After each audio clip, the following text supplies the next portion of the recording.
Bonjour à vous mes hockey fans et bienvenue à un autre aperçu pour ce qui est de la saison 2025-2026 de la LNH. Et aujourd'hui, on s'attaque aux Devils du New Jersey. Les Devils du New Jersey qui ont connu une saison que je qualifierais quand même de respectable. Évidemment, il y a eu des absences clés. Là, il y a des gars qui ont manqué quand même une dizaine ou plus que ça en termes de matchs. Luke Hughes, entre autres, qui a joué 71 matchs. Sinon, Jack Hughes, lui, en mars, saison terminée, 62 matchs. Il n'a pas participé aux séries et ça leur a énormément manqué en série. Même si on peut considérer Dougie Hamilton 64 matchs, Seguin Thaler 55 matchs, ça a été compliqué là, au niveau des pertes. Là, Dougie Hamilton, qui est encore à ce jour le premier défenseur de l'équipe, de le perdre quand même. Là, il a joué juste 64 matchs, là, près d'une vingtaine de matchs. Ça fait mal. Puis pour ce qui est de Hughes, là, qui n'était pas là en plus en séries éliminatoires, ça fait mal. Brendan Dillon, qui est un défenseur très physique, je pense qu'il a joué un match en séries éliminatoires. Bref, le sort s'est un peu acharné sur les Devils du New Jersey. Tant bien que mal, on a réussi à faire les séries éliminatoires. Mais, on a du talent. On a beaucoup de talent du côté des Devils du New Jersey. Et un peu décevant le parcours qu'on a eu, mais évidemment, les blessures ont franchement pas aidé. Donc, pour ce qui est du directeur général Tom Fitzgerald, on avait dit qu'on avait été déçus du groupe, alors il fallait s'attendre à des changements. On les attend toujours. L'équipe n'a pas vraiment tant changé. Évidemment, l'addition de Dadonov est intéressante, mais sinon, pas de très très gros changements. En tout cas, c'est ça. Puis pour l'instant, là, au moment de filmer ma vidéo, on est jeudi le 25 septembre à 22h. Moi, j'ai toujours pas de confirmation de signature pour ce qui est de Luke Hughes, qui est encore agent libre sans restriction. Dans le cas de Jonathan Kovacevic, d'ailleurs, devrait manquer le début de la saison, blessé. Il s'est blessé pendant les séries éliminatoires. Fait que c'est ça. On a des choses à régler là, du côté des Devils du New Jersey, mais on a connu une saison quand même respectable là, considérant les événements qui ont entouré l'équipe. Un petit peu de chiolage, hein? Simon Nemec, le jeune défenseur, t'es pas content de s'avoir fait descendre dans la Ligue américaine. Il s'est plaint publiquement. Il a payé le prix. Il a payé le prix. Alors, on revient avec le directeur général de Tom Fitzgerald et l'entraîneur-chef Sheldon Keefe. Je ne sais pas à quel point, moi, Sheldon Keefe, j'ai jamais été un amateur de ce coach-là. Je le trouve trop offensif, pas assez responsable défensivement. Mais en même temps, avec les atouts qu'il y a du côté des Devils du New Jersey, il y a du talent offensif. Fait que je pense que c'est quand même... Il fit dans le genre de décorum qu'on a du côté des Devils du New Jersey. Par contre, ça, c'est pas à l'avantage d'un gardien de but comme Jacob Markstrom. Jacob Markstrom n'a pas connu une mauvaise saison. 900 d'efficacité, c'est pas si pire. Mais Jake Allen a surpris. Je pense que c'est un peu ça qu'on a retenu de l'histoire l'année dernière. C'est la tenue de Jake Allen. Markstrom, il était correct. Là, il était bien. Il était pas à la hauteur de ce qu'il pourrait être, mais il était correct. Alors, pour la saison 24-25, les Devils du New Jersey, c'est 42 matchs, 33 défaites, 7 défaites en prolongation pour un total de 91 points. On a terminé au 16e rang dans la LNH et au 7e rang dans la conférence de l'Est. On a fait une petite ronde en séries éliminatoires avant de se faire sortir par les Hurricanes de la Caroline again. Et ça n'a pas nécessairement été ce qui a été de plus facile des séries éliminatoires pour les Devils. Une moyenne de buts marqués de 2,93 pour le 20e rang dans la Ligue nationale, c'est difficile. Une moyenne de buts encaissés de 2,68 pour le 5e rang dans la Ligue nationale, ça c'est quand même très bien. Un avantage numérique à 28,2, ça c'est excellent, troisième dans la Ligue, et un désavantage à 82,7 pour le deuxième rang dans la Ligue nationale. Fait, de façon sommaire, c'est beau. Mais là où ça compte, c'est ordinaire. C'est à peu près ça les Devils du New Jersey l'année passée.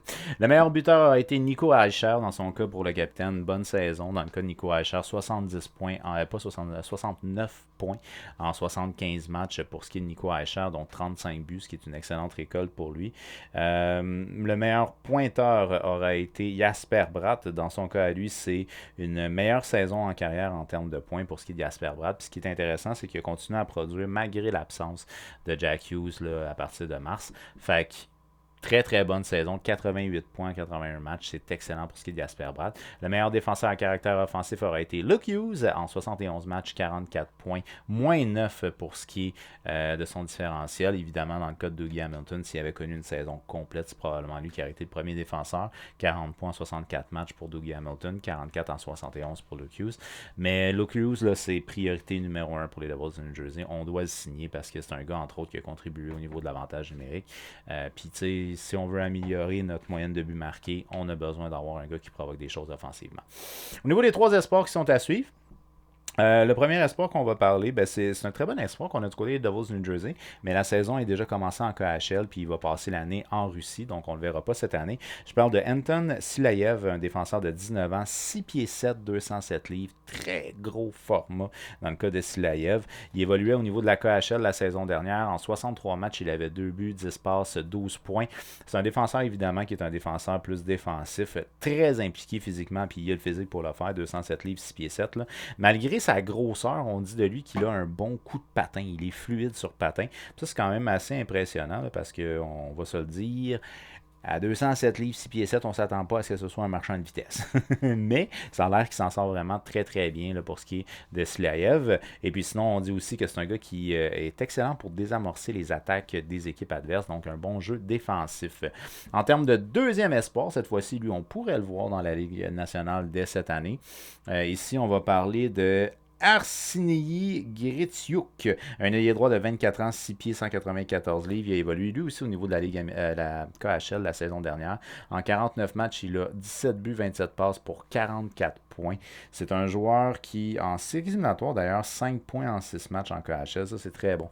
C'est très bon. C'est rare qu'on fait confiance. Mais malgré que mi-vingtaine, il est plus considéré jeune. Là. Mais ouais, c'est quand même très bien en séries éliminatoires pour ce qui est de Gritsuk. On dit de lui que c'est un joueur qui est très rapide avec un bon tir, un attaquant à caractère offensif. Là, on ne parle pas d'un two-way player ici. On pourrait le voir là, dans la Ligue nationale dès cette année. Là. Ça se pourrait qu'il réussisse à crack l'alignement, tout dépendamment comment ça va se passer pour le training camp pour lui. Mais c'est un joueur qui est à suivre cette année chez les Devils de New Jersey, contrairement à Silayev que lui, on ne verra pas chez les Devils cette année. Et le troisième espoir, eh bien, ça va être Seamus Casey, un défenseur de 21 ans, 5 pieds 10, 181 livres, qui a évolué au niveau de la Ligue américaine la saison dernière. En 30 matchs, il a 3 buts, 15 passes pour 18 points. Sinon, dans la Ligue nationale, il a quand même réussi un petit 8 points en 14 matchs, qui est pas mauvais. C'est à peu près 40 points là, pour une saison de 80 matchs. Donc, c'est quand même très bien pour un défenseur de 21 ans. C'est un gars qu'on dit excellent au niveau du contrôle de la rondelle, qui a des bonnes passes, qui bouge très bien la rondelle aussi. Fait que c'est un gars qui peut alimenter ton avantage numérique à la pointe. Puis ça, ben, c'est quelque chose qui éventuellement va être souhaitable là, chez les Devils du New Jersey. Évidemment, on a quand même déjà un bon top 6 là, chez les Devils du New Jersey, là, considérant qu'on signe le Hughes. On a déjà quand même un bon top 6, fait que je sais pas à quel point est-ce que il va avoir sa place cette année, mais il pourrait peut-être là, réussir à faire son entrée dans l'alignement. Bon, là, c'est sûr que l'absence de Jonathan Kovacevic, c'est un peu plate. Parce que du côté des Devils de New Jersey, Kovacevic a bien fait. Là. On avait confiance en lui. On lui a offert une prolongation de contrat d'ailleurs. Dans le cas de Kovacevic, là, c'est un défenseur mobile qui s'est 17 points en 81 matchs la saison dernière. C'est sûr que euh, c'est pas une production offensive très intense, là, mais c'est quand même un gars qui a rempli beaucoup de responsabilités. Et c'est ça qui est intéressant. Malheureusement, il ne sera pas là pour commencer la saison. Alors, on a fait une signature que je qualifierais peut-être plus importante, c'est Dadonov. Donc, Dadonov, 40 points, 80 matchs. Moi, je le mets sur mon premier trio. Je ne sais pas si c'est ça l'intention, mais en tout cas, moi, je le mets sur mon premier trio. Avec Jack Hughes, qui, lui, est évidemment le joueur le plus important de ce trio-là. Ben, quoi qu'Asper Bratt a très bien fait. Dans le cas de Dadonov, on évoluait du côté des Stars de Dallas la saison dernière. C'est un joueur, évidemment, qui est plus à caractère offensif avec un bon tir. C'est un gars qui aime bien se libérer là, pour être capable de produire offensivement. Puis avec un playmaker comme Jack Hughes, c'est juste une très très belle addition qu'on va avoir. Pour ce qui est de Jack Hughes, 70 points, 62 matchs la saison dernière, plus d'un point par match. Jasper Bratt à l'aile droite du premier trio, 88 points, 81 matchs. Comme je l'ai dit tantôt, très bonne saison dans le cas de Jasper Bratt. Là. Puis il s'établit. Là. Il s'établit comme étant un gars qui peut faire un point saison. Puis ça, ben, ça en fait un de plus. Ça en fait un plus. On a beaucoup de talent offensivement du côté des Devils. Nico Eicher, encore une bonne saison. Nico Eicher, un joueur de centre responsable, two-way player, 69 points, 75 matchs. C'est le centre de mon deuxième trio. En plus d'être le capitaine de l'équipe, c'est impeccable là, pour ce qui est de Nico Eicher, une bonne saison. Timo Meier, 53 points, 81 matchs. C'est pas mauvais. C'est sûr qu'on préférait avoir une production peut-être un petit peu plus poussée de la part du joueur de 29 ans. Mais c'est quand même pas mauvais. Puis lui ici, il est quand même responsable. Peut-être moins qu'Aisher, mais quand même responsable. Dans le cas de Dawson Mercer, c'est compliqué. Là, c'est compliqué, par exemple. Parce que dans le cas de Dawson Mercer, on a déjà connu, disons, beaucoup mieux que ça en termes de production offensive. Là. En 2022-23, il avait 56 points, dont 27 buts pour ce qui est de Dawson Mercer. 36 points cette année. 56-36, c'est quand même une grosse différence. Puis il frôlait les 30 buts. Fait que c'est un petit peu plus compliqué là, pour ce qui est du joueur de 23 ans, mais c'est sûr que son développement n'est pas encore terminé. Fait qu'on verra. Peut-être que cette année, ça va réussir à exploser. Mais en tout cas, assurément, il joue avec des gars responsables. Ça, c'est plaisant là, pour ce qui est des Devils. En termes de troisième ligne, j'y vais avec Palat, 28 points en 77 matchs. A déjà connu des meilleures années. 34 ans pour ce qui est de Palat, un joueur d'expérience. Qu'on fait jouer avec Cody Glass, 22 points en 65 matchs. Plutôt décevant pour le joueur de centre de 26 ans. On a fait l'acquisition de Connor Brown, si je me rappelle bien. C'est 30 points en 82 matchs des Oilers d'Edmonton. 31 ans pour ce qui est de Connor Brown. C'est un joueur rapide, quand même responsable dans son jeu. Mais c'est vraiment un joueur qui est bottom 6. Là. Ensuite de ça, sur le quatrième trio, on a Cutter, 22 points, 79 matchs. Pour ce qui est de l'Amico, 29 ans, c'est une signature, je ne le connais pas vraiment. Je pense qu'il joue en Suisse, là, 38 points, 48 matchs dans la NL.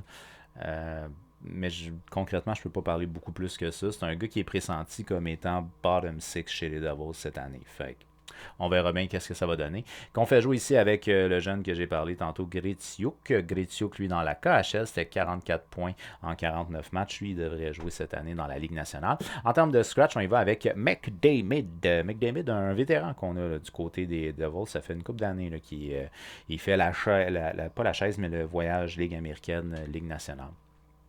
Maintenant, en termes de top 6, ben là, évidemment, moi j'ai mis Luke Hughes comme quoi il était signé, mais là, ça se pourrait qu'il soit pas signé au début de la saison, parce que comme c'est là, ça va pas bien. Fait qu'on ne sait pas ce que ça va donner. C'est Tyler qui est le joueur qui joue avec Dougie Hamilton. J'ai pas changé grand-chose là-dedans. Là. Tyler, c'est 9 points en 55 matchs, un défenseur plus défensif et mobile. Ça, c'est intéressant. Dans le cas de Dougie Hamilton, 40 points en 64 matchs, un défenseur complet, un gars qui peut produire offensivement et responsable défensivement. Par contre, beaucoup d'antécédents de blessures. Ça, c'est dommage pour ce qui est de Dougie Hamilton. Un joueur qui est dans son prime en ce moment, 32 ans, puis Seguin Tyler, 28 ans, il est dans son prime aussi. Fait qu'une bonne paire de défense qu'on a de ce côté-là, tant que tout le monde reste en santé, parce qu'ils nous ont manqué. 55 matchs, 64 matchs, ils nous ont manqué pendant près d'une vingtaine, près d'une trentaine de matchs. C'est tough. Tes deux premiers défenseurs qui te manquent. Là. Ensuite de ça, Luke Hughes, dans son cas, à lui, 44 points, 71 matchs. Un défenseur très mobile qui aime ça se porter à l'attaque. Pour l'instant, il n'est pas signé. Donc, on espère qu'il va être signé, qu'on va faire jouer avec PC. 17 points, 72 matchs. Donc, on fait jouer des joueurs qui aiment ça porter à l'attaque avec des défenseurs plus responsables. Tout a du sens là-dedans. Brandon Dillon, qui est sur mon troisième pairing. Défenseur physique. C'est un gars qui aime frapper et qui frappe fort en plus. Donc, c'est un gars qui est là pour jouer dans ta zone puis être capable de vider le devant de ton filet. 16 points en 82 matchs la saison dernière que je fais jouer avec Simon Nemec. Dans son cas, à lui, Simon Nemec, 4 points en 27 matchs. Il aurait pu jouer plus de matchs dans la LNH. Par contre, il a eu la très bonne idée d'aller dire publiquement dans les médias qu'il n'était pas d'accord avec la décision de l'organisation de le renvoyer dans la Ligue américaine. Donc, son séjour dans la Ligue américaine a duré un petit peu plus longtemps là, dans le cas de Simon Nemec. Puis ça, c'était pas son best move à lui là, à faire. Parce que, tu sais, oui, c'est un défenseur qui a un bon potentiel, puis c'est un gars qui devrait jouer un rôle qui va être un rôle probablement prédominant là, au niveau de l'organisation des Devils du New Jersey à long terme. Mais il faut que tu fasses confiance à l'équipe qui te fait confiance. T'sais. Fait qu'eux autres, ils veulent te développer. Puis ils pensent que c'est ça le meilleur move de t'envoyer dans la Ligue américaine. Just do it. T'sais. Shut your mouth and do it.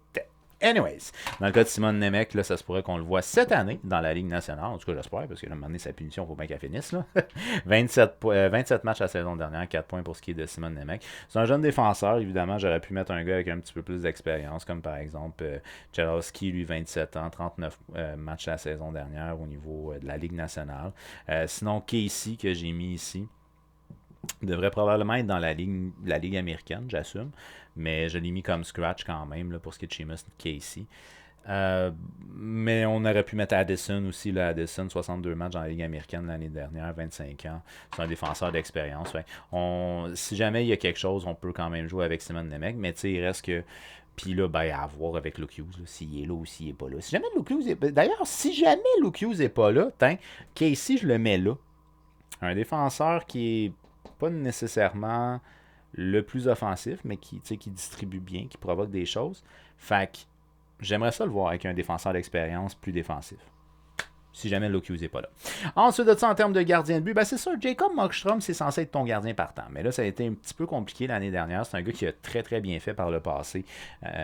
Mais, tu sais, c'était des points d'interrogation l'année dernière. Markstrom, en 49 matchs, 2,50, 900 d'efficacité. C'est pas catastrophique. C'est vraiment pas catastrophique, mais ça aurait pu être mieux. C'est à peu près tout ce qu'on va dire. Dans le cas de Jake Allen, lui, c'est le contraire. Ça a été surprenant. On s'attendait peut-être pas nécessairement à ça. Fait peut-être qu'on aurait voulu un 60 matchs pour Markstrom puis une vingtaine de matchs pour Jake Allen. Finalement, Allen va en avoir fait 31, 2,66 de moyenne et 908 d'efficacité. Ça a quand même bien été pour ce qui est du gardien de but vétéran de 35 ans, originaire du New Brunswick. Très bon Jack, ça, Jack Allen.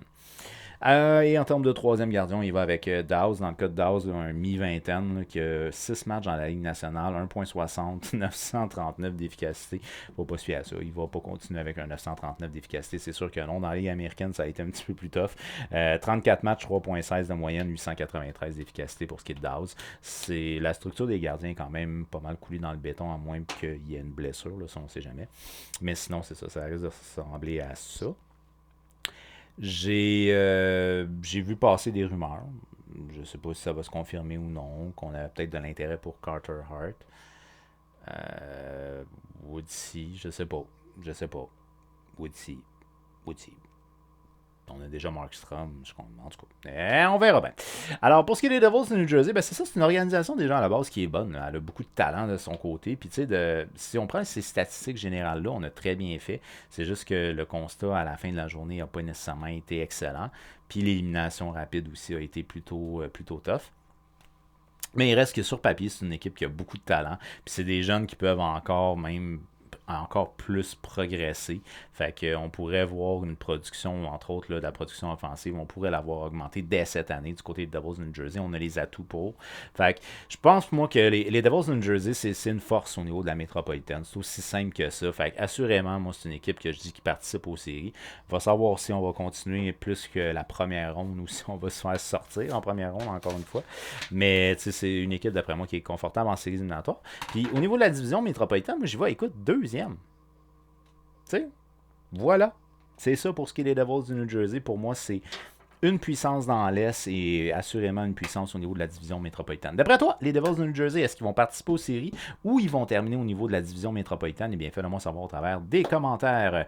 Je te dis un gros merci d'avoir regardé ma vidéo. N'oublie pas, on fait un petit j'aime, on partage et on s'abonne en activant la petite cloche parce qu'il y a d'autres aperçus 25-26 qui s'en viennent pour la saison de la LNH. Fait, on reste à l'affût parce que, ben, c'est ça, tu sais, il y a d'autres équipes, là, puis la saison, elle s'en vient, hein. Les training camps, là, ça nous remet dedans, ça fait du bien. Fait que on reste connecté puis on continue à faire des aperçus 25-26. Un gros merci d'avoir été là et on se revoit très bientôt.